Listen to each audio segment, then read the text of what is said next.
अस्सलाम वालेकुम। पंजाब स्पैशल वेखण वाले सारे वीरां नूं साडे पासों खुश आमदेद। जिन्ने भी दोस्त ने असीं सारिआं दे बहुत मशकूर हाँ। खास तौर ते चढ़दे पंजाब वाले दोस्त साडे कलाम बड़ी खुशी नाल सुनदे ने, बड़ा प्राउड फील करदे ने जदों असीं अपने पंजाबी कलाम अपलोड करने आ। ते अज साडे कसूर दी शान, पंजाब दी पहचान साडे नाल ने छोटे वीर आफ्ताब अलवी साहब। हज़रत बाबा सैयद वारिस शाह साहब दे मज़ार ते जाके टाप किया कलाम पढ़ के। असीं इंशाअल्लाह तुहानूं हीर वारिस शाह दा कलाम सुनावांगे ते तुहानूं मज़ा आएगा। चैनल नूं सबसक्राइब कर लो, साडे नाल ना रवो। शुक्रिया।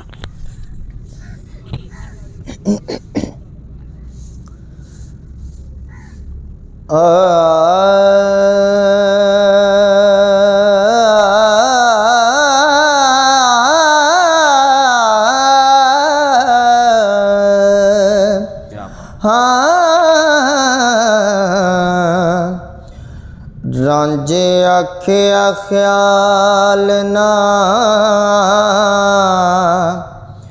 पवो मेरे,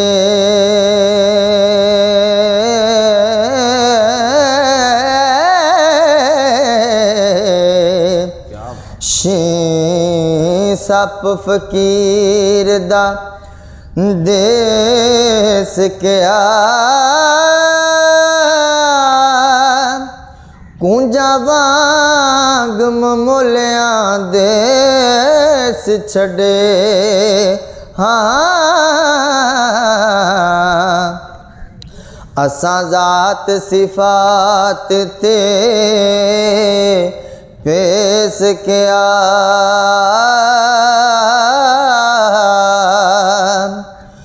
वतन दमा दे नाल ते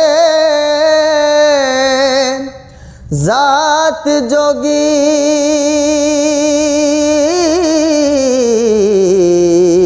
साडा साक कबिलड़ा खेश किया। जेड़ा वतन ते ज़ात वल ध्यान रखे। हाँ दुनियादार है ओ दरवेश क्या,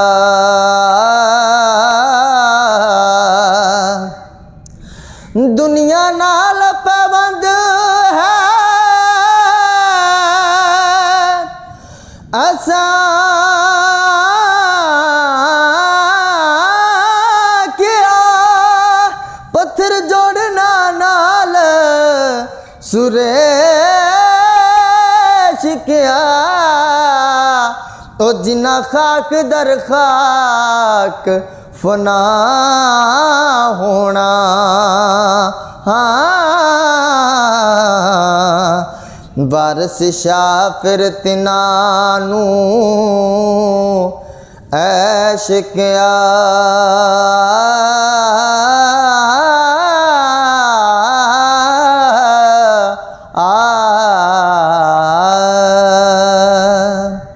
बहुत शुक्रिया जी। लो जी दोस्तों, ये अज की वीडियो उम्मीद है भी तुहानूं बड़ी पसंद आएगी। मिलने इंशाअल्लाह अगली वीडियो च। इजाजत दो, रब रख।